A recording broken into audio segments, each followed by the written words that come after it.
ফারজানার বুকের আঁচল খুলে বিছানায় ধাক্কা দিল সানি। মেয়েটার চোখ থেকে জল গড়িয়ে পড়ছে, কিন্তু সে নিরুপায়, কিছুই করার নেই। সানি বিশ্রী হাসি দিয়ে তার খিদে মেটাতে মেয়েটার উপরে ঝাঁপিয়ে পড়ল। মেয়েটা চোখ বন্ধ করে ফেলল, তার চোখের পানি এখনো পড়ছে। সানি মেয়েটার গাল চেপে ধরল, আস্তে আস্তে কিস করতে এগিয়ে যেতে চাইলো। এমন সময় রাশেদ দৌড়ে এসে বলল, ভাই থামেন। সানি সেদিকে তাকিয়ে বিরক্ত হয়ে বলল, ধুর, আজকেও চান্সটা মিস হয়ে গেল। তারপর মেয়েটাকে বলল, ভাগ্য প্রতিবার সহায় হবে না সুন্দরী, একদিন না একদিন তো ধরা দিতেই হবে আমার কাছে। তারপর সে উঠে দাঁড়িয়ে গেল। ফারজানা উঠে দাঁড়িয়ে স্বামীকে জড়িয়ে ধরে কাঁদতে লাগলো। রাশেদ পকেট থেকে 10,000 টাকা দিয়ে বলল, আপনি যেতে পারেন। টাকাগুলো গুনে নিয়ে একটা হাসি দিয়ে সানি বলল, পরের মঙ্গলবার আবারও আসবো, টাকাটা যেন রেডি থাকে, নইলে কিন্তু। একটা শয়তানি হাসি দিয়ে সে চলে গেল। রাশেদ ফারজানাকে ঘৃণা ভরে তাকিয়ে ধাক্কা দিয়ে বেরিয়ে গেল। পেছন পেছন ডাকতে ডাকতে ফারজানাও গেল। পেছন থেকে হাত ধরে বলল, রাশেদ তুমি আমার উপরে রাগ করে থেকো না প্লিজ, আমার অনেক বড় ভুল হয়ে গেছে। তুমি যদি আমাকে না বোঝো তাহলে কে বুঝবে বলো? রাশেদ একটা মুচকি হাসি দিয়ে দুঃখ ভরা কণ্ঠে বলল, এই কথাটা আমিও তোমাকে বলেছিলাম, মনে পড়ে? আমিও তোমাকে বারবার বলেছিলাম, তুমি যদি আমাকে না বোঝো তাহলে কে বুঝবে। কিন্তু সেদিন কি তুমি আমাকে বুঝেছিলে? একবার মনে করে দেখো তো সেদিনের কথা। রাশেদ বিছানায় বসে কাজ করছে ল্যাপটপে। ফারজানা এসে বলল, আমার আর ভালো লাগছে না কিছু, আমি আর এই বাসাটাতে থাকতে পারছি না, আমার দম বন্ধ লাগছে, বুঝতে পেরেছো তুমি? রাশেদ দাঁড়িয়ে মেয়েটাকে আদর করে বলল, দেখো তুমি একটু সময় দাও আমাকে, আমি আস্তে আস্তে সবকিছু গুছিয়ে নিচ্ছি। আর কত সময় দেবো রাশেদ? আমাদের বিয়ে হয়েছে আজকে 6 মাস হয়ে গেল। তুমি এই পাখির বাসায় রেখেছো আমাকে এতদিন ধরে, কিন্তু আমি আর পারছি না। এই গরমে ওই গ্যাসের চুলায় রান্না করা আমার পক্ষে সম্ভব হচ্ছে না।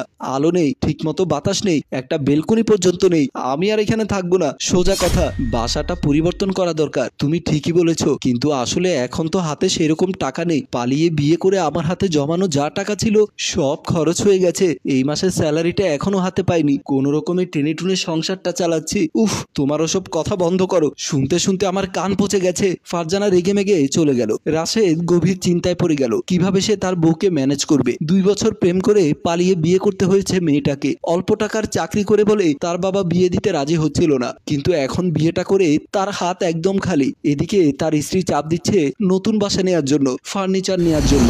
অফিসে বসে কাজ করছিল রাশেদ, কিন্তু কাজে তার মন বসছে না। বারবার চিন্তা হচ্ছে কিভাবে সে নতুন বাসা নেবে, নতুন ফার্নিচার নেবে। তার যে বেতন, সে বেতনে 6 মাস টাকা জমিয়েও এসব কেনা সম্ভব না একসাথে। এমন সময় তার অফিসের একজন সিনিয়র কলিগ এসে বলল, কি হে, এত চিন্তা কিসের? রাশেদ মুচকি এসে বলল, না তেমন কিছু না। না না, তোমার মুখ দেখে তো বুঝতে পারছি নিশ্চয়ই ঝামেলা আছে। কি, আমাকে বলতে পারো বউয়ের সাথে ঝামেলা হয়েছে? বলেই লোকটা হা করে হেসে উঠল।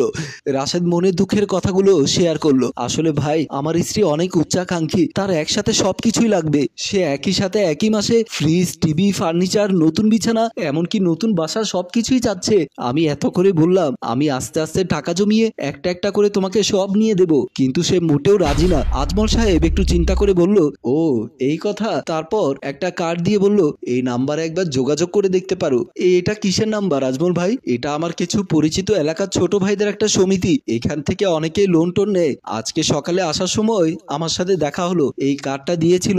আমার তো ভাই লোন দরকার নেই, তোমার যদি লাগে নিতে পারো। কথাটা শুনে রাশেদ যেন হাতে আলাদিনের চেরাগ পেল। কি বলেন ভাই, দারুণ একটা আইডিয়া দিলেন, কিন্তু আমি যে শুনেছি সমিতি থেকে লোন নিতে হলে গ্যারান্টির দরকার হয়। আজমল সাহেব বললেন, আরে এত চিন্তা করো কেন তুমি? গ্যারান্টি লাগলে না হয় আমি সাইন করে দেব, তোমার যদি দরকার হয় চলো অফিসে নিয়ে যায় এখনই। রাশেদ বলল, ভাই একবার আমার বউকে একটা ফোন দেই। তারপর সে একপাশে গিয়ে ফোন দিল। হ্যালো ফারজানা, আমি একটা সমিতির খোঁজ পেয়েছি, ওখানে নাকি সহজ শর্তে ঋণ দেওয়া হয়, মাসে মাসে পরিশোধ করে দিলেই হবে। কি বলো তুমি? যাক, আল্লাহ আমাদের দিকে মুখ তুলে তাকিয়েছে, তুমি তাড়াতাড়ি লোনটা নিয়ে নাও, তারপর আমরা আগে ফ্রিজের শোরুমে যাব। না না, আজ আমরা এসি কিনতে যাব। উফ কি গরম। রাশেদ একটু ঘাম মুছে বলল, আচ্ছা এইভাবে লোনটা কি নেওয়া উচিত হবে? মানে যদি কোনো ঝামেলা হয়? আসলে অনেক টাকার ব্যাপার। ধুর, 10 লক্ষ টাকা কোনো টাকা নাকি? তুমি 12 লাখ টাকা নিয়ে নাও। আচ্ছা। তারপর আজমল সাহেবের কাছে এসে বলল, ঠিক আছে ভাই চলেন। আজমল সাহেব রাশেদকে নিয়ে গেল ঘর কল্যাণ সমিতির অফিসে। চেয়ারে বসে বলল, কি হে সানি, কেমন আছো? আরে বড় ভাই, আপনি কেমন আছেন? অনেকদিন পর আমার অফিসে আসলেন, বলেন ভাই কি খাবেন? আহা, ওসব খাবার দাবার রাখো, তোমার জন্য ক্লায়েন্ট নিয়ে এসেছি। দেখো, ও হচ্ছে আমার অফিসের কলিগ রাশেদ ভাই, ও একটা বিপদে পড়েছে, কিছু টাকা পয়সা দরকার, ওকে একটু সাহায্য করো তো। তো আমি হেসে বলল, বিপদ? কিসের বিপদ? আমরা থাকতে আবার মানুষের বিপদ হতে পারে? আমরা আছি কি জন্য? ভাই একবার বলেন দেখি আপনার কি বিপদ? আল্লাহর রহমতে এমন কোনো বিপদ নাই যেটা আমরা সমাধান করতে পারি না। রাশেদ একবার আজমল সাহেবের দিকে তাকালো, তিনি অভয় দিলেন। রাশেদ বলল, ভাই আমার একটা বাসা নিতে হবে, আর কিছু ফার্নিচার বিছানাপত্র কিনতে হবে, তার সাথে ধরেন টিভি আর ফ্রিজ। ভাই কি নতুন বিয়ে করেছেন? জি। সানি হাহা করে হেসে বলল, আরে এটা কোনো সমস্যা না, এই নিন ফর্মটা সেন্ড করে দিন, এখনই বই হয়ে যাবে। তারপর বলেন কত টাকা লাগবে, কখন লাগবে, আমি দিয়ে দিচ্ছি, কোনো ব্যাপার না। রাশেদ খুশি হয়ে বলল, ভাই আপনাদের সিস্টেমটা কি? আমার তো বেতন কম। আরে ভাই মাসে মাসে যা পারেন শোধ করে দেবেন, কোনো ব্যাপার না। তারপর রাশিদ হাসি মুখে ফর্ম পূরণ করতে লাগলো। তার এক সপ্তাহ পরে ঘরের মধ্যে ফ্রিজ আর ওভেন ফিটিং করে রাশেদ বলল, নাও, আর তো কোনো সমস্যা নেই তোমার কথা মতো লোন করে AC, fridge, furniture, table, chair সব কিনে দিয়েছি। ফারজানা খুশিতে বলল, বাহ, আমার সবকিছু হয়ে গেল, এবার আমাকে আবার একটু কি? তুমি সবকিছু একটু বলো, তারপর বেশি করে নাও। আগে শুনবে তো বাবা? আচ্ছা বলো, আগে আমাকে একটু আদর করতে হবে। তারপর রাশেদ হাসি মুখে ফারজানাকে বুকে জড়িয়ে ধরলো। এমন সময় দরজার কলিং বেল বেজে উঠলো। রাশেদ বলল, আমি দেখছি। সে দরজা খুলতে চলে গেল। রাশেদ দরজা খুলে দিতেই ঘরে এলো সানি। আসসালামু আলাইকুম ভাই, ভালো আছেন? জি। আপনি হঠাৎ এ সময় আমার বাসায়? ভাই টিভি, ফ্রিজ, এসি সব তো নেওয়া হলো, আমার টাকাটা আপনার কিস্তি তো দিলাম গত মঙ্গলবার, আজকে তো বৃহস্পতিবার। সানি হেসে বলল, ভাই আপনি মনে হয় ভুল করছেন, আসলে আবেগের বশে তাড়াহুড়ো করে সাইন করেছেন তো, তাই পড়ার সময় পাননি। আমার কন্ট্রাক্টে উল্লেখ ছিল যখন প্রয়োজন হবে তখনই আমরা টাকা চাইতে পারবো। এই দেখেন আমার কিছু টাকার দরকার, ইমার্জেন্সি।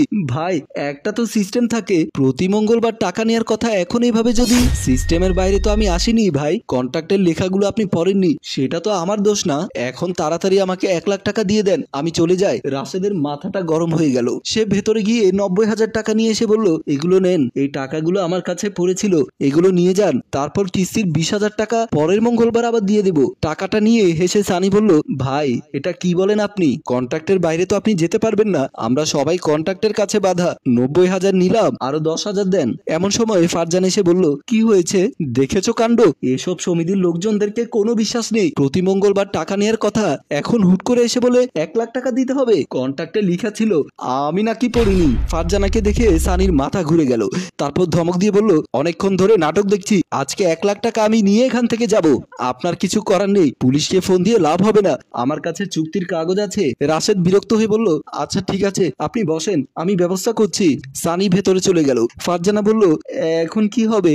রাশেদ মোবাইলটা বের করে বেশ কয়েকজনকে ফোন দিল, কিন্তু কেউ তাকে টাকা দিতে রাজি হচ্ছে না। তারপর সে বলল, চলো কিছু একটা বিক্রি করে টাকাটা দিয়ে দেই। এখন হুট করে কাকে কি বিক্রি করে টাকা দেবে? পাগল নাকি? তো আর কি করব বলো, এই লোকটা তো টাকা না নিয়ে যাবে না। মগের মুল্লুকের মতো কথাবার্তা। আচ্ছা তুমি বাসায় থাকো, আমি বাইরে গিয়ে দেখি। রাশেদ চলে যেতেই ফারজানা ভাবলো হয়তো মেয়ে মানুষের কথায় লোকটা চলে যাবে, তাই সে গেল ম্যানেজ করতে।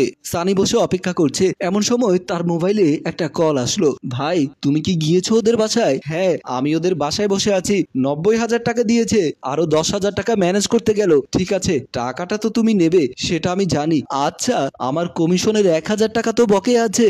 আচ্ছা ঠিক আছে, আমি এখান থেকে বের হয়ে দিচ্ছি। ফারজানা পাশে বসে বলল, ভাই আপনি তো বুঝতে পাচ্ছেন, ঘরে যা টাকা ছিল আপনাকে দিয়ে দিয়েছি। আমার একটা রিকোয়েস্ট রাখেন, আপনি সামনের সপ্তাহে আসেন, আবার কিস্তির টাকাটা দিয়ে দেবো।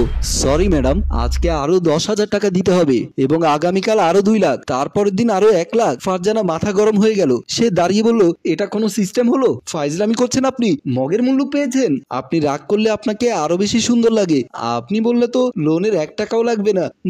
মানে দেখেন, আমরা প্রতিদিনই এভাবে লাখ লাখ টাকা খুঁজতে আসবো, আর কন্ট্রাক্ট অনুযায়ী আপনারা কিছুই বলতে পারবেন না, করতেও পারবেন না। সুতরাং এত তালবাহানা করে লাভ নেই, সোজা কথায় আসি, আপনি আমাকে খুশি করে দেন, তাহলে আমি আর বিরক্ত করব না। অসম্ভব, আমি এসব করব না। টাকা দিতে না পারলে ঘরে এসে আমার ছেলে পেলেরা তোমার স্বামীকে মেরে হাত পা ভেঙে দিলে আমার অফিসে এসে কান্নাকাটি করিও না সোনা, কেমন? ফারজানার চোখে জল চলে এলো। সানি ফারজানাকে টেনে পেছন থেকে জড়িয়ে ধরলো। আমি বুঝতে পেরেছি, ভুল হয়েছে, আমাকে ক্ষমা করো, সব বিক্রি করে তুমি টাকা দিয়ে দাও, আমি আর এত লোভ করব না, বুঝতে পেরেছো, কিন্তু অনেক দেরিতে। তারপর রাশেদ বউকে জড়িয়ে ধরলো। সম্মানিত ভিউয়ার্স, গল্পটি ভালো লাগলে লাইক, কমেন্ট ও শেয়ার করবেন। গল্পটি রচনা ও পরিচালনায় অভি, ক্যামেরায় ইরাত ও সুজন এবং প্রযোজনায় মঞ্জুর মোর্শেদ এবং সম্পাদনায় রোমান।